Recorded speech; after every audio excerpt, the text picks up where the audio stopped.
Who was being? Is that Miss Molly? Sorry, I'm hearing drama. Hold on. All right, Max, where you going? All right, Max, you can go out. Come on, Molly, you come in. And a girl. All right.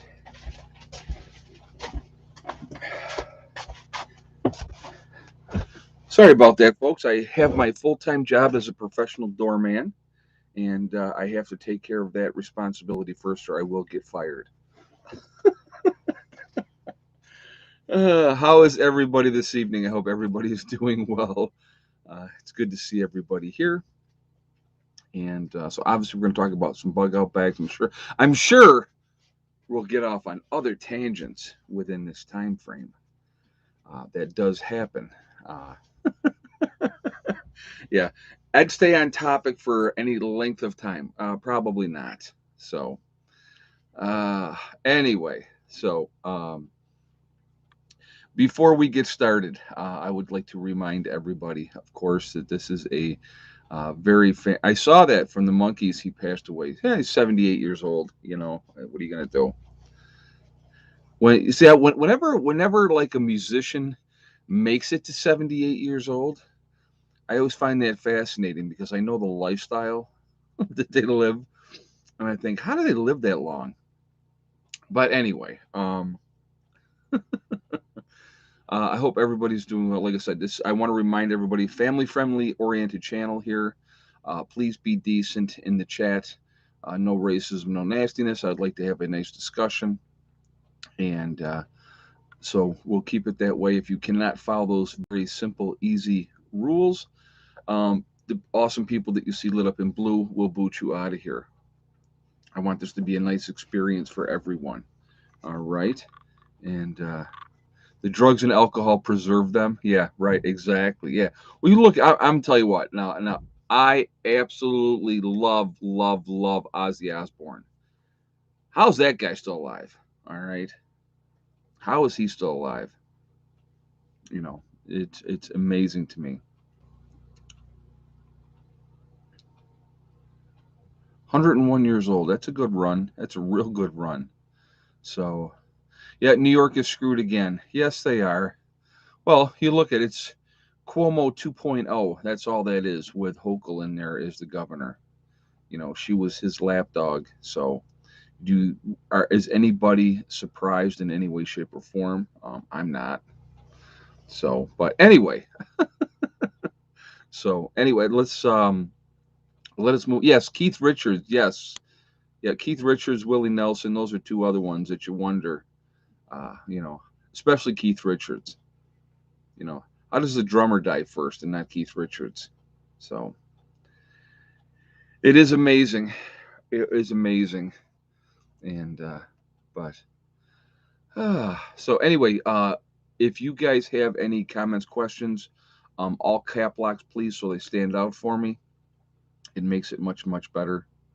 Was Last I heard, Ozzy was still touring. I heard that he's doing that too. Yep.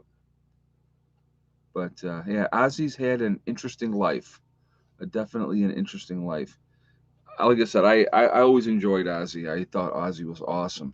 Uh, Grew up as a metalhead in the '80s, listening to Ozzy, and so Ozzy was the man. So I got my tea, my hot tea here with honey. Every day now, I'm starting to feel a little bit better. I still have my moments. I'll still have coughing fits here and there, but I am definitely, you know, feeling better each day, and that it makes a big difference. Oh, the '80s were awesome. The '80s, late '70s, early '80s. What a freaking time! Holy crap! Just an amazing time. It was before really the all the electronic surveillance came out. So a lot of the things that you did, nobody had a recording of. I hate to think. I think about this younger generation now, and you know, the everything is every little aspect of their lives is recorded. They're recording everything constantly, and they're putting it out there. So now when they get older, they're gonna have to go back and like explain to their grandkids, yeah, that was grandma, and I did that. You know what I mean? Where the stuff that we did back in the late '70s, early '80s, there is no recorded documentation for the most part, which is a good thing. I wouldn't want to have to try to explain away my behavior in that time frame. So, oh my goodness, good. I'll tell you what, I had absolutely wild, uh, but I was a wild child, so like I said, again, I was the kid that you didn't want your children hanging out with, so I'll probably get them in trouble or lead them astray because I had all the good ideas. Hey, let's go do this. Oh my goodness. But fun times. All right. Well, let us move on. Anyway, so I want to talk about bug out bags today. And I'm going to start out this discussion with a story. Okay. So when I was living in Greece, New York, I had a bunch of people, listen to me. I had a bunch of people. We were getting together and meeting different people that were preppers. And so I said, okay, listen, what we're going to do this Saturday or Friday, whatever day it was that we were getting together, I said I want everybody to bring their bug out bags. Okay, I said bring your bug out bags. We will go over what people have in their bug out bags, and get ideas off of each other. And I will tell you one of the ideas that I got from that I have absolutely implemented since that day, because I thought it was such a fantastic idea that I had not thought of. But so everybody comes and they bring their bug out bags, and there was these two women that had come, and they hump in these two bug out bags that had to be 70 pounds apiece. Okay, so my bug out bag at the time was like 55 pounds, and I weighed 210 pounds. And the reality was, even then, with a 55-pound pack, I was thinking, how long could I realistically walk down the road with this pack on, or walk through? And it's not even necessarily down a road. You might, yeah, I know I already told the story, but some people have not heard it. So got to relax, got to bear with me. This is for the new people too, there, Compton Moon, that have not heard it before. But what I want people to realize is when you are bugging out, you may not be traveling on a road. You may be having to traverse through the woods. So, how long could you carry whatever size pack that you're carrying? And so I had said to these two women who were not physically great shape, and I'm not slamming them. I don't want you to think I'm slamming them. And I said to them, I said, how long do you think that you could carry those packs before you started dumping stuff out? And they go, well, what do you mean? I go, those are heavy, heavy packs. And we weighed them because I wanted to see. And that's what we did too. We weighed everybody's pack to see how heavy their pack was and stuff like that. And then we got down to reality. And the reality is, no, they were, at least they were trying. Exactly. I was not, I don't share this story to try to criticize or belittle. What I share this story is to share the fact that the reality is, even my pack that was 55 pounds at the time was too heavy. Okay. So this is the point that I'm making. The point is, if you're trying to carry, now that's just the pack. Okay. I want you guys to remember that too. That is just the pack. That is not your other utility belt that you're probably wearing, where you're carrying extra ammunition, maybe a sidearm. And also you're probably going to be carrying a rifle, and you're going to need extra ammunition for that. So that would be added in afterwards. So now how heavy is everything, right? Now you got to figure out even if you're on a straight line, which is not a realistic expectation, you're going to have hills, you're going to have dips, you're going to have things where you're going to have to go off road probably for safety reasons or whatever. How long could you carry that pack? Now, so that the point that I'm making with that story is you have to, as an individual, realize what is my pack for. Now, the pack that I carry in my truck is probably about 30 pounds. Okay. That's realistic, you know. And I'm a mom and my purse weighs 50 pounds. Oh my God. I believe that. Now you know what? I can believe, honestly. But what we have to realize when it comes to a bug out bag, what is a bug out bag for? What is it designed for? What are you trying to accomplish with your bug out bag? What you're trying to accomplish, what you're trying to do is you're trying to get to your destination of where you want to go, be it your bug out location, be it your home, whatever the case may be. Okay, we're going to talk about with this tonight.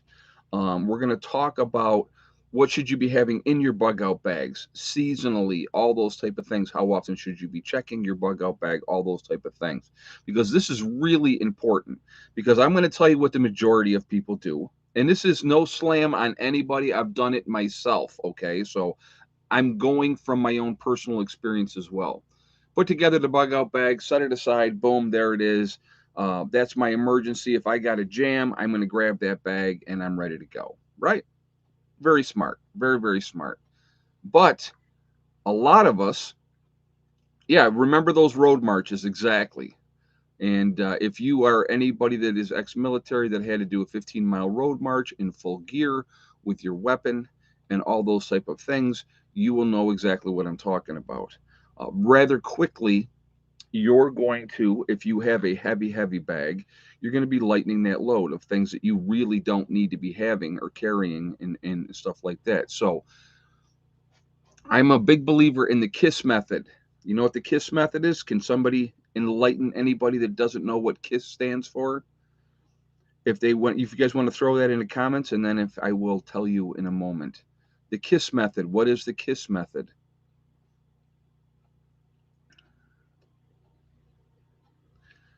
Yep, they're all coming up here now, and yes, you can show these. Keep it simple, stupid. Keep it simple, stupid. That's the KISS method. The reason that you have that philosophy, don't overthink it. Don't overdo. Don't go bananas. You don't know how long you're going to be on the road. Especially like for a bug out. If you're in your car, your bug out bag in your car. So we're gonna go. We're not talking. Okay, we're gonna go over two different types of bug out bags. We're gonna talk about the bug out bag that you're gonna keep in your car, and then we're gonna talk about the bug out bag that you have at your house. That something goes down and you got to get out of Dodge, like that bug out bag, right? So first of all, the bug out bag that you're keeping in your car. Generally, most of us work, and let's even go long range. Let's go 50 miles. Let's say you got 50 miles to get home. So, what are you keeping in your vehicle as far as a bug out bag, and what should you have in there? So, we're going to go over that first, okay? Now, on foot, and I want you guys to think about this. The reality is, in a bug out situation, your first day of traveling, if you're on foot, we're going to go with the on foot scenario. Okay, that's what we're doing. We're not talking about a bicycle or any other mode of transportation on foot. This is what we're talking about with this scenario tonight. So you're on foot. What do you have in your bug out bag in your vehicle? Now, first of all, what you're going to have in your vehicle is a comfortable pair of hiking boots. Number one should be your number one thing that you have in that vehicle, because if you are walking or you're out for the evening, who knows what kind of shoes that you're wearing and those type of things. So having a change of clothes also in your vehicle, something comfortable to walk in. And I talked about this in the private stream last night a little bit. And what I don't recommend jeans. What I do recommend is sweatpants, long johns and sweatpants, because you want to have freedom of movement. If you are wearing a pair of jeans after you're walking for a certain length of time, you're going to have chafing issues. It's a reality, okay? That is a reality, especially if you're not used to doing it. So, if you have a pair of sweatpants and long johns, I think those are important, especially again, it depends on the season. But a pair of sweatpants is going to be much more comfortable to walk in, okay? Now, again, you're going to have to check these bags on a regular basis. And I always tell people to check their bags seasonally. So, what I would have in my bug out bag in the wintertime, I'm not going to have that in a bug out bag in the summertime. Like, I'm not going to have long johns in a bug out bag in the summertime. Makes no sense. Okay. So, like sweatpants, layers of shirts, something that you can either put on or take off. You know, definitely like a hoodie or something like that, because again, even in the summertime at night, it gets cooler. So you want to be able to keep your core warm. Your core is going to be very, very important. So comfortable shoes, hiking boots, or sneakers, or whatever you want to keep in your vehicle. I guarantee that's an important thing that you should keep in there. What I was talking about last night, people were talking about like a sleeping bag. And I said, actually, in lieu of a sleeping bag, if you have the reflective blankets that they have, the little packets, if you guys know what I'm talking about, they're packets about this big by that big, super, super lightweight. They reflect the heat back into you. The silver ones, those type of blankets, very, very lightweight. You can put 10 of them in your bug out bag. It's still going to be a lot lighter than a sleeping bag. Okay. I would recommend that you have some form of a tarp that you keep uh, in your bug out bag, just for overhead, or either for putting it on the ground as a barrier on the ground, or overhead when you get to wherever, if you're going to have to sleep someplace. Now, somebody here, James Osborne, said very good, a lightweight hammock system. Yes, in your bug out bag. Very, very smart, because it gets you off the ground. Okay, that's important as well. You want to definitely not be sleeping on the ground. Yeah, the space blankets, exactly. Okay, those are important as well. Now, another thing that I absolutely think is imperative that we should all have, if you can get a military grade poncho. Number one, again, that can either be put on the ground or it can be put overhead when you're camping, so that you can, keep the weather off of you as well. But why not sleeping on the ground? Because, Jamila, if you sleep directly on the ground without some form of a barrier between you and the ground is always going to be colder, and it's going to suck the heat from your body. So what you could do is you could take like pine tree burrow, from the pine trees, cut them and put a lot of layers of those down, and you could sleep on that, and that gives you a layer of protection. You definitely do not want to sleep directly on the ground. Um, Creepy crawly things, bugs as well, yes, but hypothermia would absolutely happen if you try to sleep directly on the ground, because the ground is going to be colder than our normal temperature, which is going to be 98 degrees, right? We want to keep it, kind of want to keep ourselves warm. So you want to keep yourself off the ground if you possibly can. But yeah, pine branches are absolutely, load them up. They're soft. They're great to sleep on, and that's definitely, a good. You have to have that layer. So if you can put, like I say, a tarp down, and stuff like that, that is definitely a good thing to have. So, but a poncho, a military grade poncho that you can put over you and your bug out bag, so it goes over everything, and it will keep those things. Lightweight zero sleeping bags are only 4 pounds. Okay, no, that's that. If you wanted to go that route, that's absolutely fine. But what you have to realize, again, weight is going to always be the issue. You want to keep your, and if you're keeping yourself under 30 pounds, as a 30, 35, maybe 40 pounds as a man. Okay, as a woman, I wouldn't think that you should have a pack over 20, 25 pounds maximum. Probably more in the 20-pound range or lighter if you can. So, you know, those are things that are really, really important. And I think people really need to pay attention to those things. So what do we got? 435 in the chat, guys. We're at 165 on the thumbs up. If you have not shot a thumbs up yet, I'm going to ask you to do so to show support for the channel. And thank you ahead of time. I do appreciate that. Also, again, it really does help with the algorithms. So if you have, want to do it for that reason as well, I do appreciate that as well. I do like to see a lot of thumbs up as well. And so I definitely would ask you to do that as well. So if your bag has hip support, 50 pounds feels like 20. Yes, okay. And that is true. But again, it's going to still wear on you over time if you're carrying that extra weight. Uh, we're not used to carrying that extra weight as regular human beings. Okay. We're just not. We're not used to that. So, talked a little bit about rain gear. I think that that's important to have. Like I said, a poncho that you can put over everything, and that is a good thing. So let's talk about some other things that you absolutely should have in a bug out bag. All right, number one is some way to purify water. I don't care if it's the tablets. I don't care if it's a Catadan water filter system. They're very lightweight. That is under a pound. I think it's a good thing to have in a bug out bag type of situation. Okay. So definitely have to have some kind of water container. If you can get a military canteen with the plastic canteen in the cover with the metal cup, that's a good thing to have. Okay. It's a really, really good thing to have because that way you also have a way to boil water and to cook in that holder from the canteen.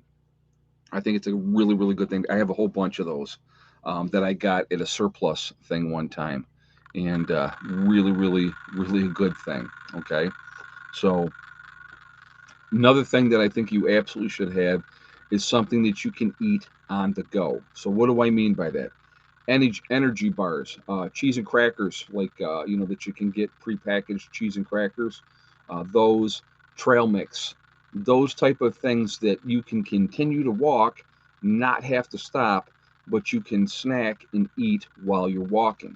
Because what I want you guys to realize this, depending on the distance that you have to go, what your first day of traveling is going to be your best day. So let's say your first day of traveling, you only do 15 miles. Let's say you do that, right? Because of whatever reasons you were only able to do 15 miles. That's going to be your best day. You're probably not going to match 15 miles again. Why do I say this? The reason I say that is because, yeah, beef jerky, yep, is another one as well. Yep. So peanuts would be in trail mix. So, but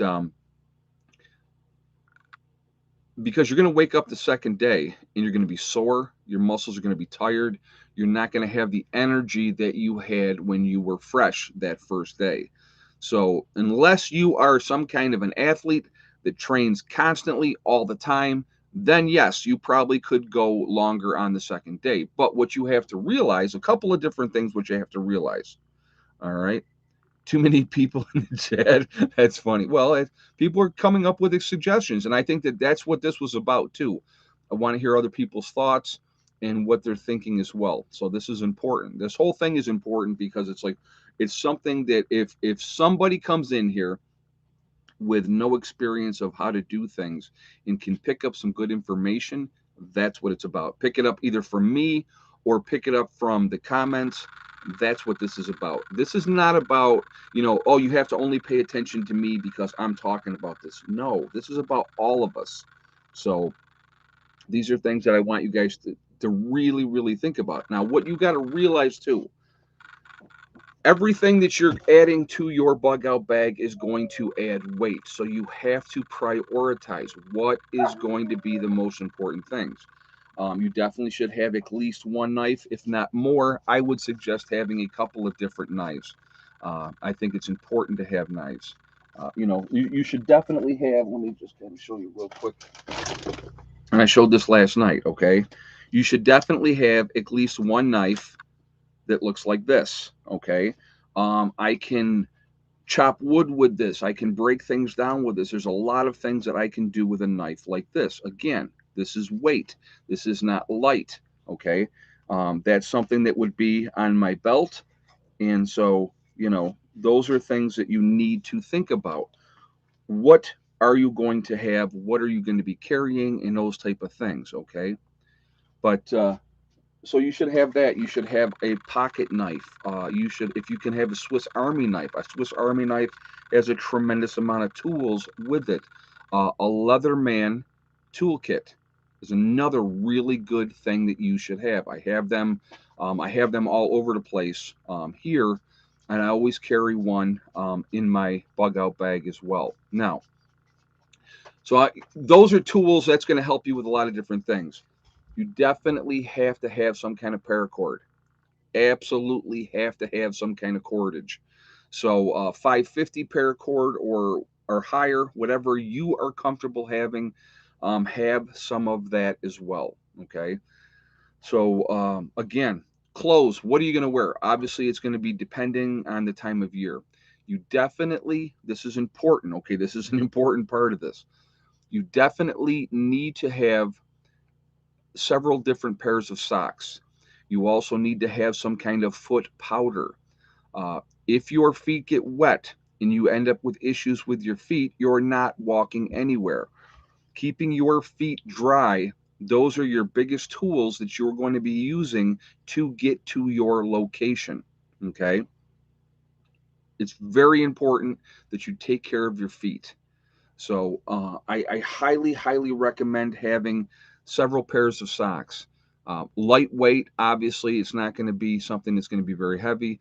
Depending on time of year, having a couple of pair of wool socks in your bug out bag as well is a very smart thing to have. All right, gotta have them, guys. And you should have some kind of foot powder with you as well. You don't have to have a great big old can of it. You can get a smaller thing with a tin that you can utilize. What I also want you to remember this, okay? You got 3, 4 people in your vehicle when you're coming home. You got one bug out bag, let's just say, okay? I have enough stuff in my truck that we could load everybody up. Everybody's carrying something, okay? That's just the way I am. So I know that if I was in that situation, I'm prioritizing what I'm taking on my trip. But 9 times out of 10, you don't have a bug out bag for everybody in your family in your car. It takes up too much room. If you have a trunk, maybe you can throw some stuff in the trunk like that. Maybe that's a possibility. But you don't know how many people are going to be with you. You have no idea how many people you may pick up along the way and say, hey, listen, come with us. Once we get to our location, we can help you. Okay. There are good people out there. People are going to need help. So, what you have to also realize, your slowest person in the group is setting the pace. So, you maybe could do 20 miles in a day, but Shirley, who is 70 years old, maybe she can do 10. You're going to leave Shirley behind and you're going to be 10 miles further ahead of her? Probably not. If you care about Shirley at all, you're not going to do that to her. Okay. I can easily walk a mile. Well, then there's nothing. So again, a lot of us can walk and we can walk for a distance, but what you have to realize, there's several things, several factors are going to be involved with this when you're bugging out. Is it going to be sunny? Is it going to be nice weather? Is it going to be like 75 degrees and sunny and it's going to be awesome? Surely you can't be serious. That's right. Um, you don't know what the weather's going to be like. So you have to plan for those contingencies. And that's why I talked about having that rain poncho, having some way, to keep yourself, warm and keep that weather off of you. You're going to have to take breaks. You're going to have to take breaks. Everybody's not going to be able to do the same pace as maybe you can do. Maybe you can do more, they can't. So unless you plan on leaving people behind, um, it's not a good thing. It's not a good way to do it. So, you take your time, you do what you can. You want to push people. Obviously, you want to push people. The closer you get, know your road markers. You know what I mean? Realistically, say, listen, We just hit that sign. We got 5 miles to go. If there's a light at the end of the tunnel, people are going to push themselves a little bit harder. That's a fact. Okay. But now, if you're, like I said, if you are looking at a distance, a longer distance, I always think about that. I will tell you right now, when I'm traveling between here in West Virginia, my travel time is 530 miles, right? So realistically, what I have to look at, if something happened, what way am I going? And realistically, what it boils down to, if I am, 300 miles from here in New York, and I am, 230 miles to West Virginia, the reality is I have to think about, okay, what do I have in West Virginia set up already? How ready am I in West Virginia, right? Do I go there or do I come here? So, you're talking an extra 70 miles. That could be a few days more travel time. But, you have to, those are things you have to think about. And I always think about those things when I'm on the road. If I had to hump it out on foot, where am I going? How am I going? And what am I going to do? So though it's none of us know. There's so many unknowns, and so we can speculate all we want, but again, what it comes down to, if you are properly prepared when it comes to your bug out bag, when it comes to your plans, having maps, having a compass, okay, very lightweight items, but very important to have. Knowing where you're going, having options of alternative routes to get to your destination. It may take longer, but it may be safer. One area I definitely would not want to have to try to travel through and around is Pittsburgh. Nothing against Pittsburgh. I have no issues with Pittsburgh at all. It's just too many people. I wouldn't want to have to travel through that area trying to get to any place, because you're going to absolutely run into issues, because you don't think the gangs are going to block off the highways, the travel areas where people would be, and say, I weigh 126 pounds and my pack is at least 40. Okay, so now here's the other thing. Okay, and that's okay if you think you can handle that.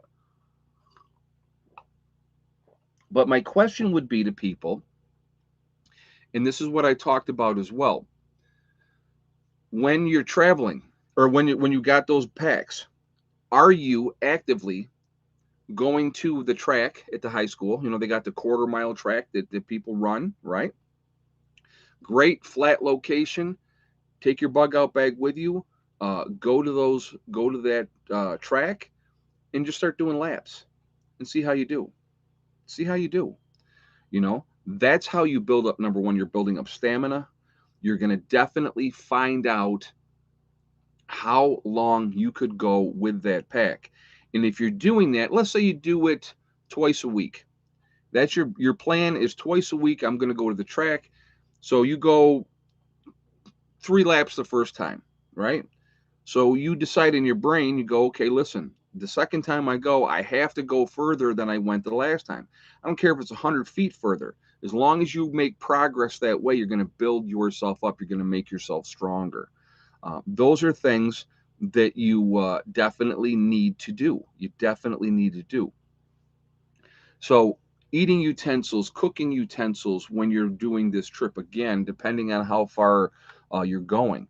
I have in my truck that I keep all the time, I keep plastic fork, knife, and spoon. It's always there. Always there. And that is just because. I also keep freeze-dried foods in my kit, because if I can get to a base camp and I can set up my base camp. Oh, and here's another one that I haven't mentioned obviously yet too. Some way, not one, but several different ways to start a fire. Having a lighter, having other alternative ways to a strike kit, whatever you need to have to be able to start a fire. Having medical supplies with you, having Advil for your sore muscles that you are going to have. Those are things that a lot of people probably don't even think about, don't even cross their mind, but that's an important thing to have, because you just don't know. Having bandages, having Vaseline, those type of things. And I'm not talking you have to have big packages of these things, folks. Okay, you don't have to have big packages of these things. It is just different things that you need to think about. So that would be, like I said, we yeah, ferro rod, exactly. So those are things that you would keep in your cart. Now, in your home, what are you keeping in your home, right? Uh, I lightweight tent if you can do it.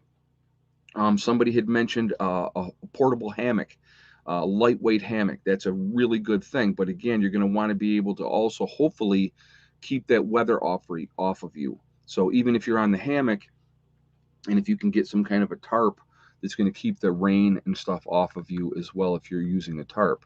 So there's a lot of learn to use a ferro rod and striker thousands of fires. You're exactly. That's John's 100% right there. Absolutely right. So, but but you have to think about prioritizing what is necessary, what is not necessary. And you can have all the bells and whistles in the world, but if you don't know how to use those bells and whistles, they're just there. They're not something that is really going to help you if you haven't had to practice. Just like John said with the ferro rod, learn how to use it, figure it out, get out there, practice. Um, you know, my bug out bag is 75 pounds. I walk with it for 1 hour every day. Wow. Okay, Tony Ingram. Well, that's awesome. Well, honestly, you would be the exception rather than the rule. That's a fact. And if that's the case, then I say good for you. That's awesome. But not everybody's doing that. Not everybody is in that position to do that. And, again, so to me, it's smarter to condense, try to go as lightweight as I possibly can, if I have to. One of the things that I would definitely recommend that you have, and again, we're always looking at weight, but having a book on wild edibles. That can be the difference if you survive or don't survive. Knowing what you can eat around you. Hey, Prepper, how you doing, brother? Um, Knowing what you can eat that's around you can make a difference, like I said, again, if you make it or not. So I definitely think having that book on wild edibles is a very important thing to have. I couldn't even begin to tell you the number of books that I have. Everything from building to, uh, you know, medicinal plants, medical plants, or at wild edibles, anything to do with homesteading, animal husbandry, all those type of things, because when something happens, you are going to have a lot of time. You're going to have a lot of time. That's a fact. So I switched from the Lifestraw to the Sawyer Mini, size, weight, and difference. Okay, but here's the one thing with the Sawyer Mini. Sawyer Mini's awesome. I have them myself. But what you want to make sure, once you use the Sawyer Mini after the first time, don't let that membrane freeze. So again, weather related, time of year related. You're going to want to keep that close to your body so that it stays warm and it doesn't freeze up. Once that membrane freezes up in the mini Sawyer, it is useless. Okay, so that's important. It's real important information to have. So you got to really keep an eye on that. But yes, I have mini Sawyers myself. I think that they're absolutely awesome. And again, those are animal wifery. We're not doing the whole politically correct thing here. We're not doing the politically correct thing. We'll go by the old school term, and that's sharpening stone. Absolutely, they have little plastic kits. You don't even have to have a sharpening stone. It's where you can sharpen your knives. So you can have that. That's lightweight. You have to realize, if you have planned properly, okay, if you've planned properly, it's going to make whatever transition you're doing that much easier on you. Now, every single one of us, guaranteed, every single one of us, if we got into that situation, and we started humping it to wherever we're going to go, whatever the destination is, we're going to be, darn it, I wish I had brought this. Darn it, I wish I had brought that. And that's going to happen. That is absolutely going to happen. It is what it is. We're not perfect. None of us are perfect. And so we're going to forget things. That's a fact. So someone is asking for advice for those in wheelchairs. Well, somebody in wheelchairs is going to be obviously much, much more difficult. You know, if you're going to probably need to have people with you that are going to help you, because you're going to be able to travel so far, and then you're going to come up to areas where you're going to need help. And so those are things that you know, there's the reality. The reality is, and I'm not trying to be a gloom and doomer. I'm not trying to be a gloom and doomer. The reality is, somebody that is that compromised in a wheelchair, unless they have dedicated people willing to help them, they will not be around long. That's reality. I'm not trying to be a jerk. Not trying to be difficult or be mean or anything like that. Reality is, unless they have people willing to help them, then you're going to be in big trouble really, really fast. So because you're not taking a wheelchair off into the woods and thinking you're going to get around and traverse in the woods uphill, downhill, and those type of things. It's not going to happen. That's the reality. So sorry. Hate to be the bearer of bad news on that, but that is definitely. Jane says I always forget a toothbrush. Oh yeah, I have to have my tooth stuff. Yeah. Bug in, Ed. I'm in a wheelchair. Yeah, well then you got to bug in, Peter. I mean that's you have to. Let me put it like this. You have to know what your limitations are. Okay, you have to know what your limitations are. If you're 90 years old, and even if you can still walk at 90 years old, the reality is you're not going to probably be bugging out and humping 50 miles to go anywhere. That's a reality. That's the reality. Okay. If you're in a wheelchair, your best option is to bug in as long as you can. Now, if you have people that can help you, great. I mean, if it's wintertime and you can put somebody on a sled and they can be pulled, awesome. But you better have people that are dedicated that really want to help you. So, I mean, that's the reality. So, you know, my wife is disabled. I am at my bug out location. Exactly. So you plan accordingly, Cherokee Man 71. And that's, you know what? And there's nothing wrong with that. I'm going to tell you what, guys, and I have talked about this before. Here in New York, this property here is my bug out location. Once I get things set up in West Virginia, that will also be a bug out location. So, oh, we have somebody coming, and she has somebody different. I don't know where the little girl is right now. Oh, you just want to take her from me I immediately. am going to take her from you immediately.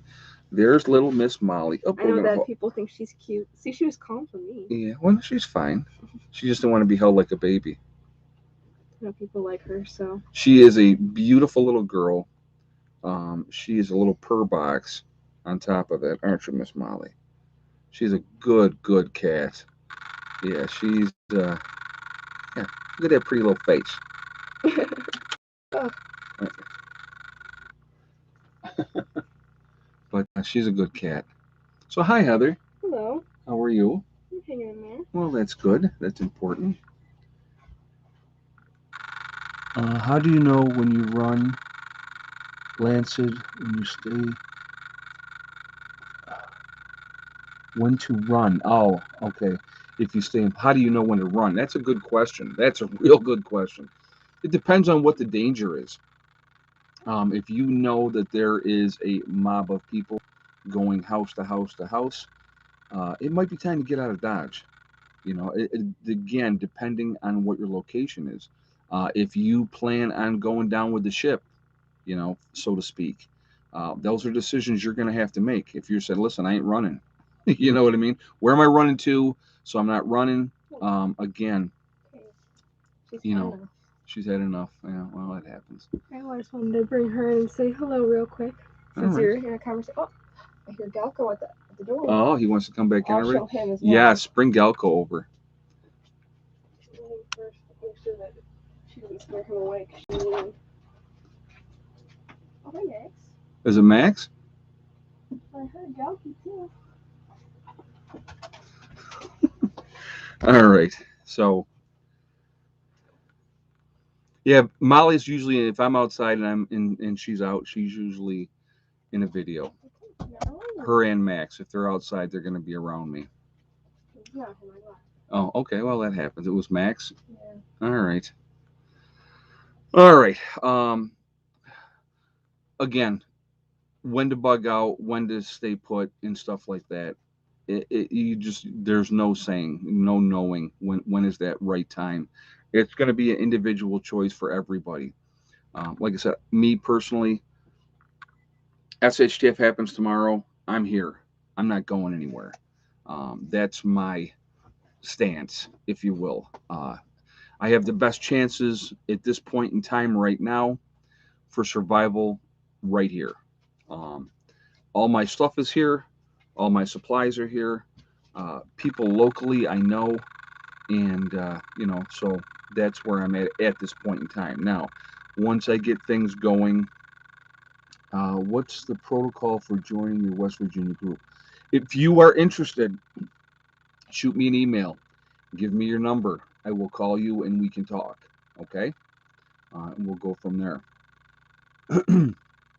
But now, once I get down to West Virginia, and as you guys know, anybody that's been watching this, or if you're new to watching this, my particular game plan is once the spring comes, I plan on spending the majority of my time in West Virginia. And easy enough. Yeah, exactly. Preppernurse1 at yahoo.com. And tell me who you are, and we will, I will give you a call. So, uh, once I get down there, I already have several people that plan on working together down there. I already got it. That's already lined up. We're talking on a regular basis right now. We're all chomping at the bit to get started. So, Ed, where would you be if both properties were completed? West Virginia. That's where I plan on being. This is a good location, okay, here in New York. This is a good location. It's survivable. I absolutely could survive up here. Uh, West Virginia is a better location, absolutely a better location. And I know that. And that's why I picked that location in West Virginia. Um, you know, so yeah, with a group, you'll never go it alone. And that's so important. Having people that are going to have your back, having what a lot of people don't understand. And we'll do egg count in just a second. I'm going to get that. I already saw that we're past that time, but we'll get to that in a second. What I want people to understand something here, okay? Unless you have hope, you have nothing. You have nothing. Because, and I want you to hear me out on this. Let's say you want to be part of my group, okay? But you live in Tennessee, pretty good distance away, right? And I say, okay, you can be part of the group. We get together, whatever the stipulations of the rules are and all that type of stuff, and you agreeing to that and stuff like that. Now, SHTF happens, all right? SHTF happens, and it is on, and it is a nightmare that we've all anticipated that it's going to be. And you're in Tennessee, and you say, okay, all I have to do, all I have to do is get to the bug out location. I have supplies there already on site because that's going to be part of the criteria. If you want to be part of the group, you have to have supplies on site. So I already have supplies on site, right? All I have to do is get to that bug out location because I know the different group members. I've been associating with them. We've been getting together once a month or whatever the case may be, or more, depending on what your availability is, right? So you have that relationship with those people. So all you have to do is get to that location and you're going to be safe. That's called hope. That's having something to live for.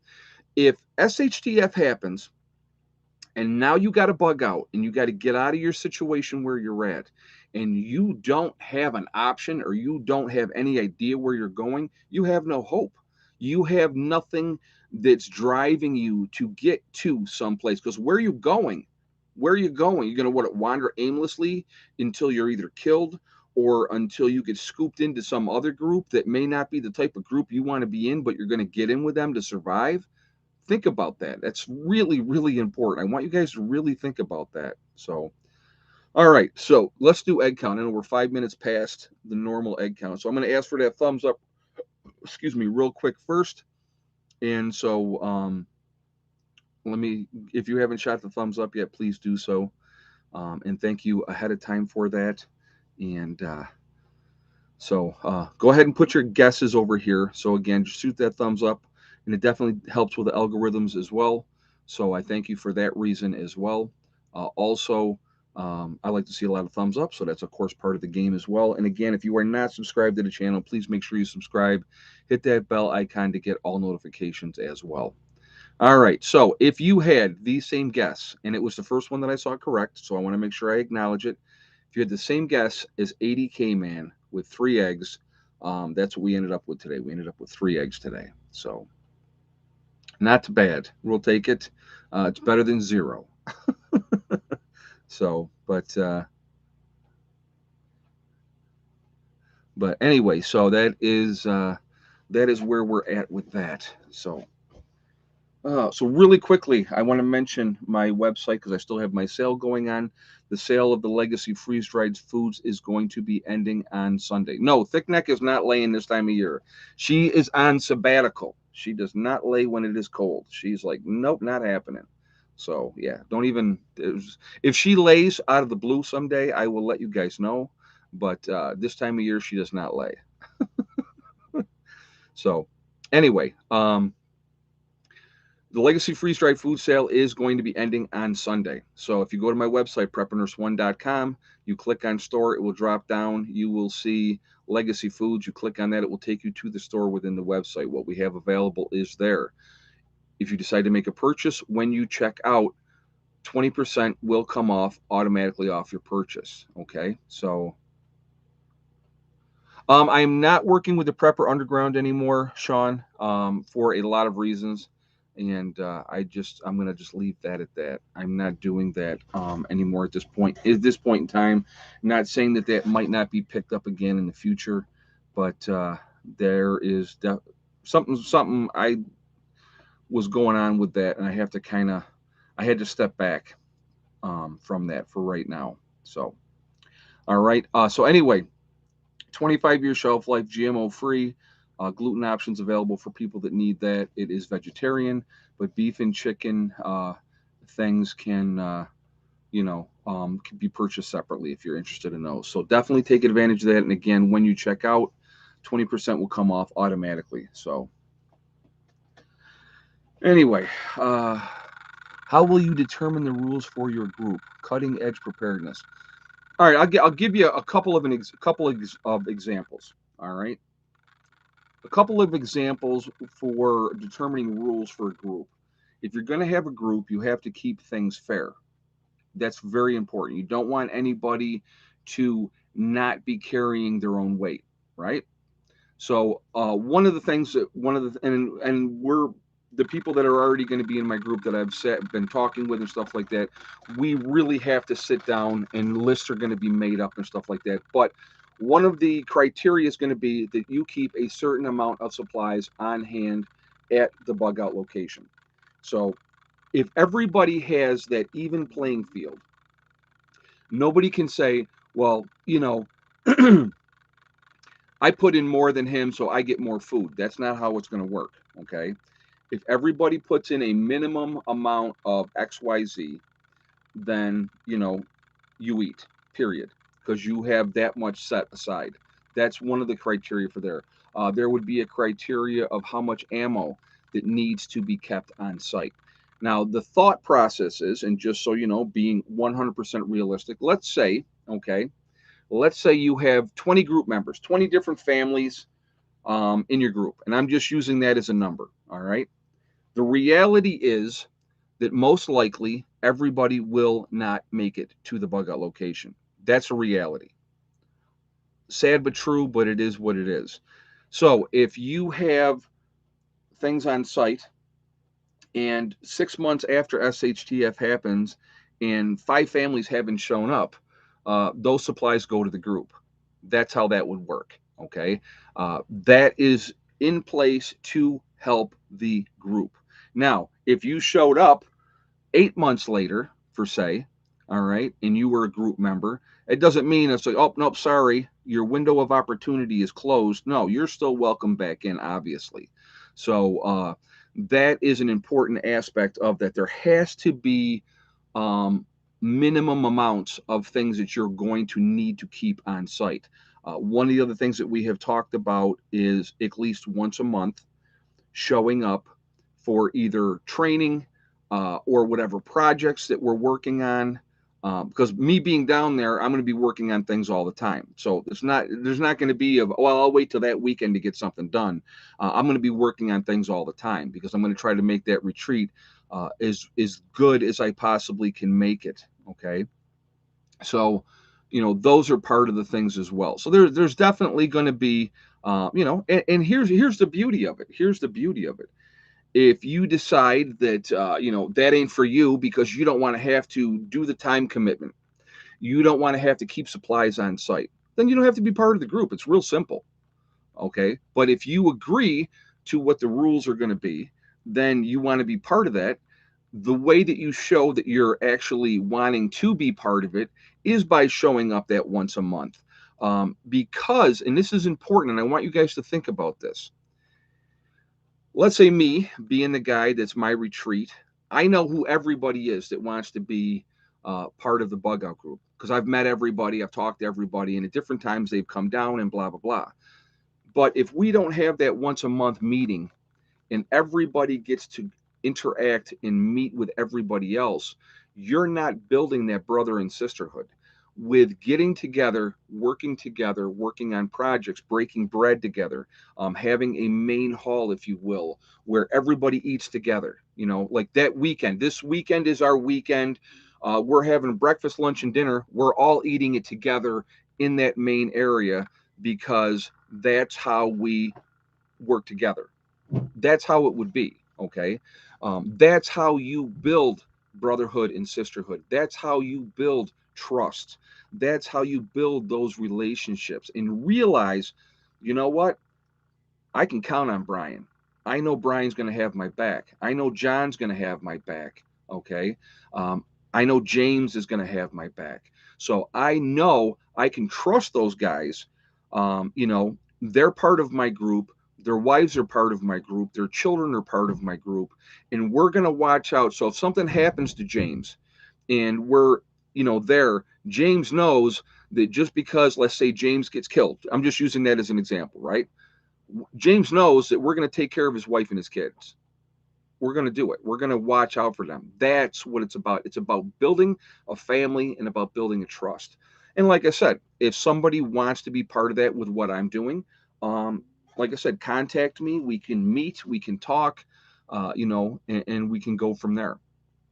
And, that's how it works. And if you don't like it, great. Go do your own thing. I'm not forcing anybody to do anything. Why does James have to die, Ed? It was an example. One of the three names that I had to put out there, somebody had to die. So, but we like James, and James was a good team member. Tragic, tragic loss. So, but anyhow, you guys are nuts. I'm just giving that as an example, okay? But building that family is really, really, really important.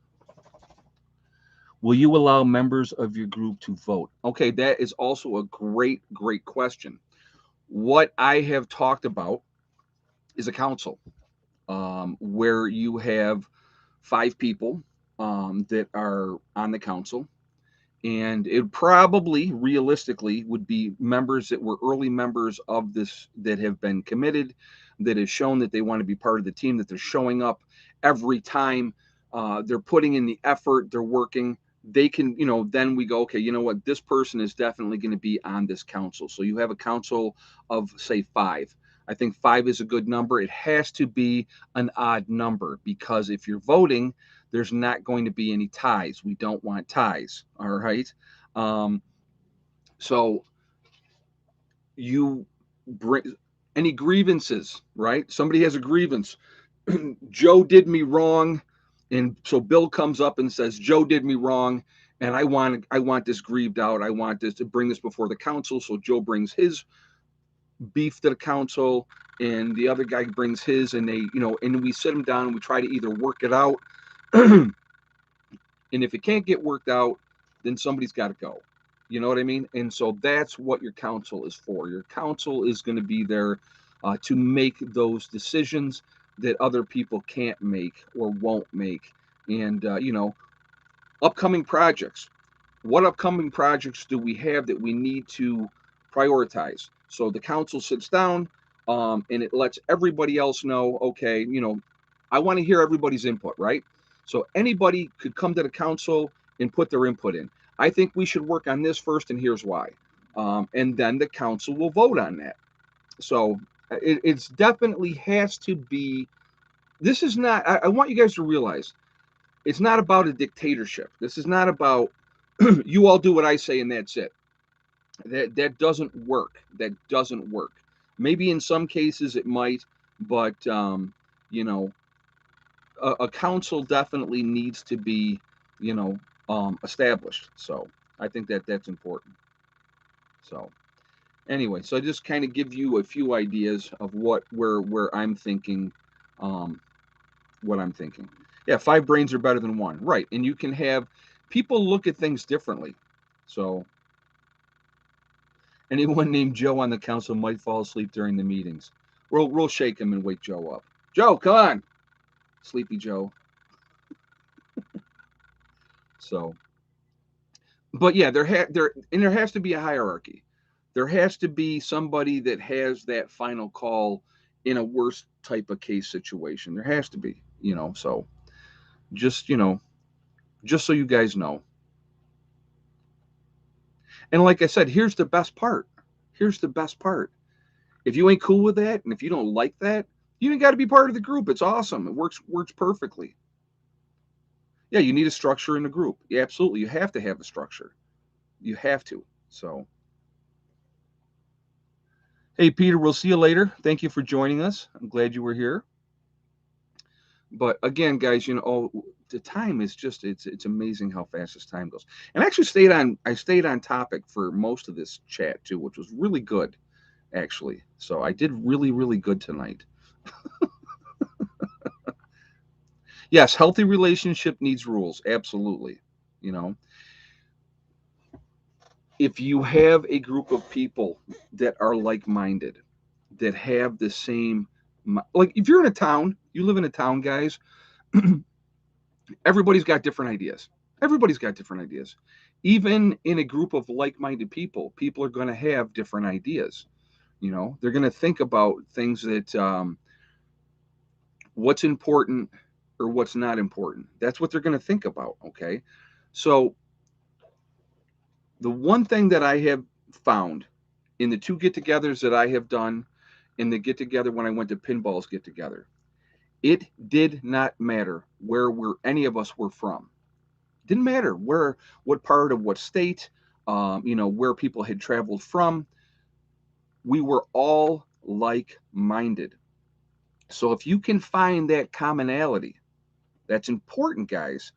And I'm telling you, that's why a group of like-minded preppers is an awesome, awesome group to have, because we have that commonality. We have that common ground that we all want to survive. We all see that something is coming, and we want to be prepared for that. And we want to be surrounded by like-minded people that are on the same page as us when that time comes. That's hugely, hugely important. I can't, that can't be understated. It can't be understated. And any of you out there, that are feeling that, you know, If you can come together with the like-minded people and be willing to work together and sacrifice and say, hey, I realize, you know, all I got to do when that time comes is get to that location and I'm going to be fine and I'm going to be good. So, yeah, don't come to West Virginia unless you mean it. Exactly. Exactly. So, you know, that's where I stand. I've always I've tried to since I got into this. It's not just about me. It's not just about my kids. It's not just about my family. Okay? It's also about other people. Because once again, I want you guys to understand something. And I really think people don't think about this. Well, I'm only going to prep for us and screw everybody else and blah blah blah. 93% of the people in this country are not prepared for a 2-week disaster. 93%. That's a whole lot of people out there that have no clue of what's going on. They're not awake in any way, shape, or form. They're not ready for what is coming. Okay. It's going to be a nightmare. And the number of children that are going to need help is going to be astronomical. It's going to be astronomical. So, do we just say screw all these kids and let them all die? Or do you take them in and you help as many as you can? That's what you're going to have to decide. You know what I mean? You're going to have to decide that. And so, who do you help and who do you not help? I would rather be in a position, honestly, I would rather be in a position where I was as ready as I possibly could be and I was able to make that tough decision of who do I help instead of being in the position of begging for that help. That's important to think about. I want you guys to think about that. And we all need to be humble ourselves and realize, you know, that even though, yes, we're ready and we're prepped and we've been doing this and stuff like that, um, you know, it is, opportunities are there. And either you take advantage of the opportunities or you don't. And so if you can put yourself in a position where, and I don't want to call it the catbird seat, but you put yourself in a position where you're like, you know what? I'll give you an example of something, and we're probably going to obviously go past because we're already at 7 minutes after already. We're at what 9:06, so we'll definitely get everything done. I promise. But this is an important point, and I wanted to make sure I was talking about this. Okay, the ideal, and I talked about this with one of my group members the other day. This is not about just surviving. What we're doing is not about just surviving, it's about thriving while we survive. There's a big difference in that. There's surviving, and then there's surviving while you're thriving.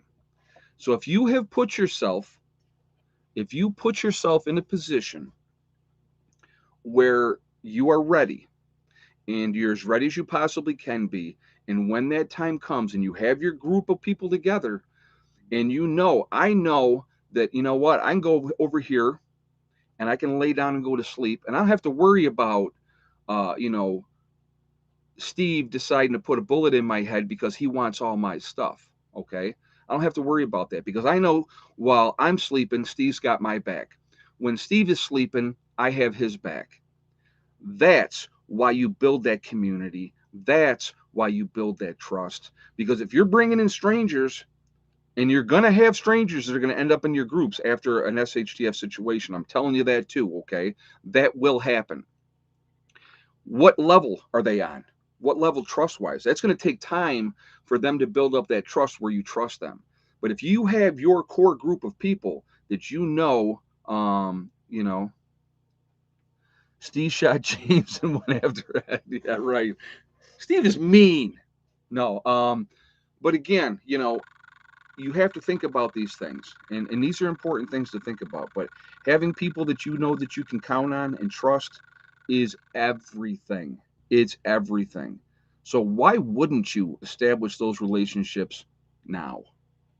That's just where I'm coming from. So, all right, now that I've been just flapping, and yes, poor James, he will be missed. He will be missed, but you know, it was a worthwhile sacrifice. No.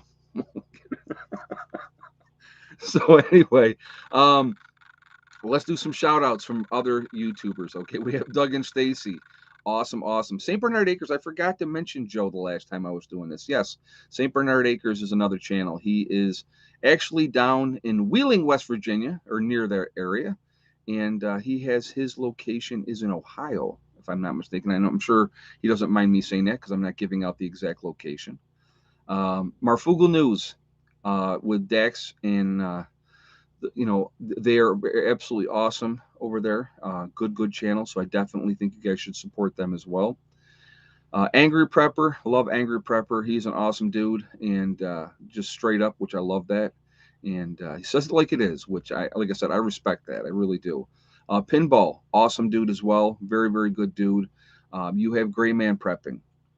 You have Green Greg's is another good channel. Icky Can Off Gritter, absolutely JG just threw the link up for him. North Shore Preparedness, we have 80K Man who's also in the house here.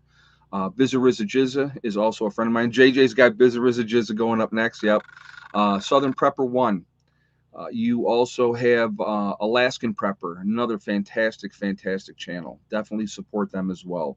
Alaskan Granny, Deep South Homestead, another really good channel as well. And there's so much information out there. We have Magic Prepper in North Dakota, Adapt 2030. Yep. You also have Diamond with the Oppenheimer Ranch Project. I absolutely love Diamond. Very smart gentleman. Definitely pay attention to what he's talking about as well. You have Sean James. You have the Sean James channel and My Self Reliance. Canadian Prepper. We have Bushcraft Bear over in the Canary Islands in La Palma, giving us information every day of what's going on over there. A lot of great information, so something to pay attention to over there as well. Also, we have The Uneducated Economist, another really good channel. You have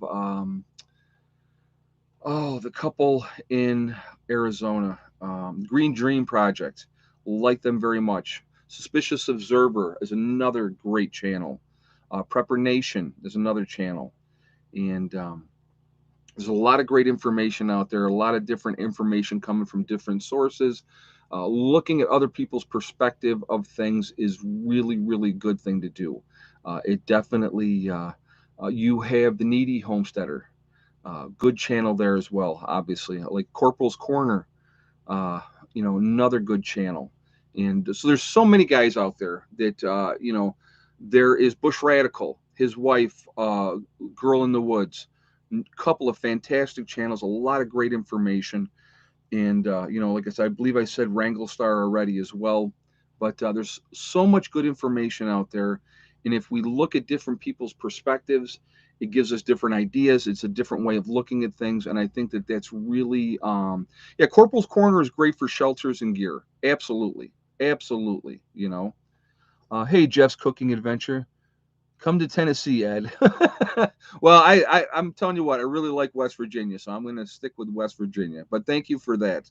And there's another channel to check out, Jeff's Cooking Adventure, doing a lot of cooking videos, which I think is also a good thing, knowing how to use your preps and in doing that. Ed, someday we should do a video together in West Virginia, Northern Prepper 1. Absolutely. We can absolutely do that. Yep, no problem.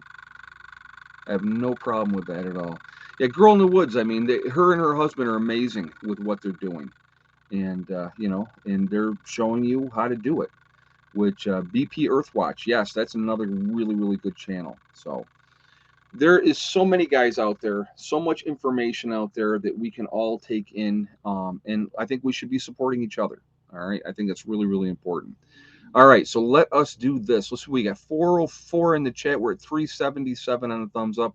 Not a huge crowd tonight, but that's okay. I kind of didn't think so with the topic, which is all right.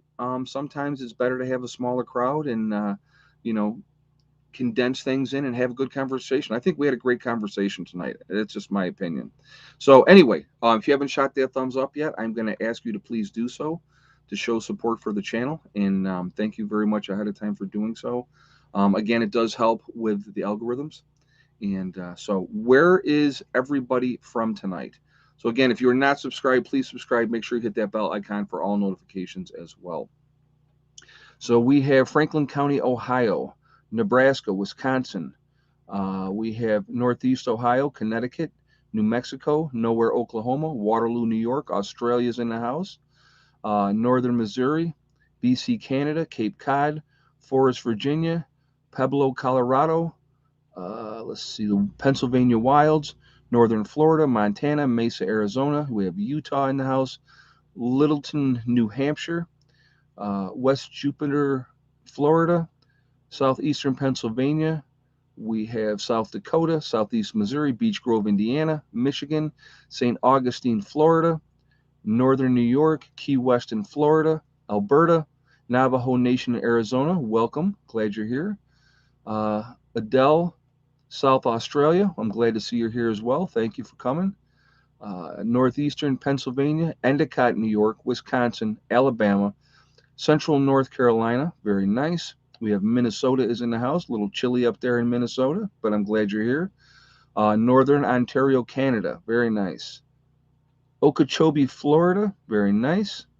Christmas Valley, Oregon. Oakfield, New Jersey. Northeast Texas. Tulsa, Oklahoma. Raleigh, North Carolina. Smiths Falls, Ontario. Winchester County, New York. Robert, welcome. Glad to see you're here. Northern Highlands of California. Indonesia's in the house. Very nice. Ulster Park, New York. Tulsa. So, again, guys, all over the place. We're all over the country. We're all over the world. We are a huge, huge network, a huge family.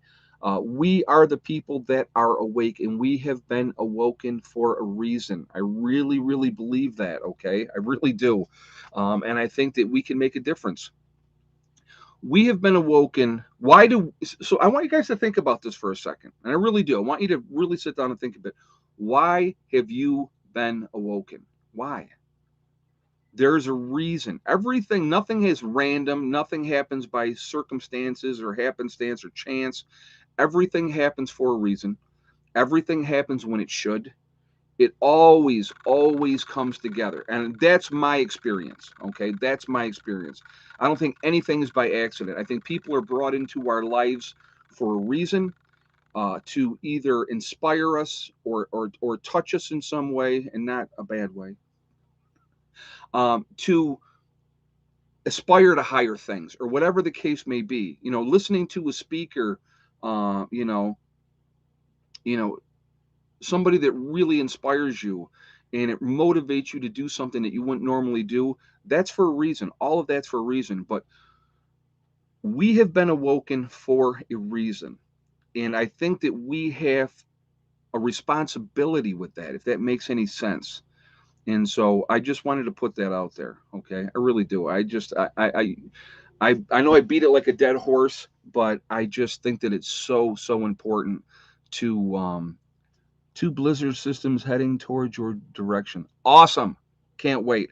Actually, we're looking at like the next 10 days is going to be really mild weather up here. So, if we get that I'll take it. I'll take a couple of nice days here in December. I'm not going to complain. I mean, today was, I think we were like at 40 something, 42, 43 degrees today. I'll take it. I will absolutely take it in a second. So, anyway, guys, I want to thank my moderators who do an absolutely fantastic job keeping the chat clean. You guys are unbelievably amazing, and you are very, very appreciated.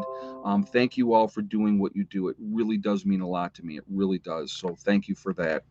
Also, remember, I want to thank all you guys for being here, coming into the streams and being part of this. It's very much appreciated, and I appreciate all the support. I appreciate this extra support by members, people that have joined the membership. It's another level of helping out what we're doing and trying to get things done. So you are very much appreciated for your generosity in that way as well. And know, again, anything that you guys have becoming a member, that money goes to help with our projects of what we're doing and sharing and those type of things. So, just thank you for that as well. Also, guys, remember, we are all in this together. We really truly are one race called the human race, and I wish people would really figure that out. I wish they would. That would be such an enlightening thing. There's no stopping us if we can put away all the nonsense. We can put all the petty, nonsensical stuff that really, in the big scheme of things, don't matter. If we could work together, that would be great. That would be awesome. So, um, oh, that English gadget guy has a project on how to build an underground tunnel, etc. Consider this for West Virginia. William, you know what? I watched that guy. Actually watched his 6th episode yesterday, of his underground build that he's making the tunnel to his house. And yes, I do plan on having something in West Virginia, like that as well. It could be very big, done underground if we do it right. That's going to obviously take a tremendous amount of time. That would be a tremendous amount of money. But yes, that would definitely be uh, something that I want to have underground, down there, to be able to withstand whatever would happen up on top.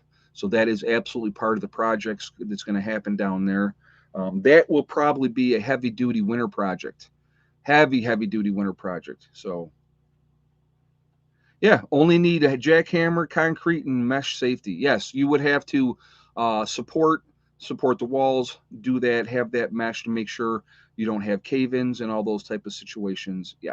So, but no, I definitely plan on doing. It's not just going to be a root cellar. It's definitely going to be something bigger, underground. That is definitely the game plan down in West Virginia. How big, we'll have to see. If you're a group member, you may find out. If you're not, then you probably never will. So anyway, so that is that's what's going on there. But anyway, guys, also remember, hug and kiss the ones that you love. Tell them every single day. Tomorrow is not guaranteed. We never know what is going to happen in life. So it's really, really important, to tell the people that we care about every single day how we feel. All right. Last but not least, STD, Step Thing and Day. Now, I just crossed 97,300 subscribers. So we are now less than 2,700 away, from 10,000, 100,000, sorry, 10,000, 100,000, 2,700 away from 100,000 subscribers, which is amazing how fast that, it's starting to pick up, which is kind of cool to watch. So thank you all for being part of that. I really appreciate that. Hey, Jax, get out of your comfort zone now. Absolutely. I agree with that 100%. Thank you very much for the donation as well. It really means a lot. Thank you. So, but anyway, guys, you know, step thing and day, one step at a time, one thing at a time, and one day at a time. Whatever you're trying to do, whatever you're trying to accomplish, you can do it. The only person that can stop you from reaching your goals is you. That's it. Nobody else can stop you. The situation down in West Virginia, that place can be an absolutely awesome location, above and below ground. And the beauty of below ground is there is plenty of room to do things under there. And hey, Candace, you sound much better, Ed. Glad to see. Take care and continue resting up. I do feel a lot better. I'm definitely on the rebound, which is nice. It's been 2 weeks as of yesterday. And so I'm definitely getting better. And it is awesome. Natural antibodies, yes. You know, didn't die, which is always a good thing.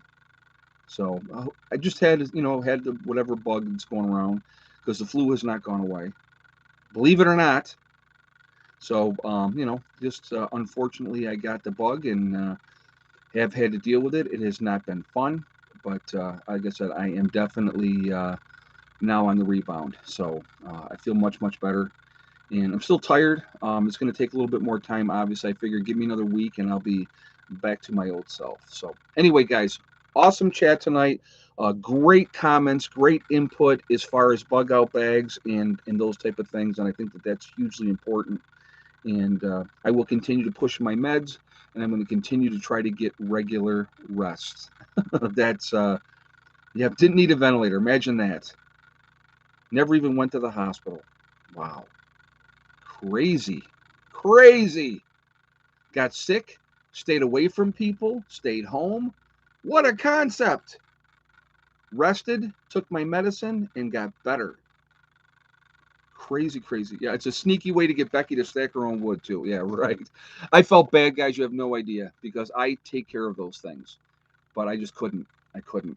And so good for her for stepping up, though. So that was good. Anyway, guys, I will see you all later. Have a great night. Prepper Nurse 1 out for now.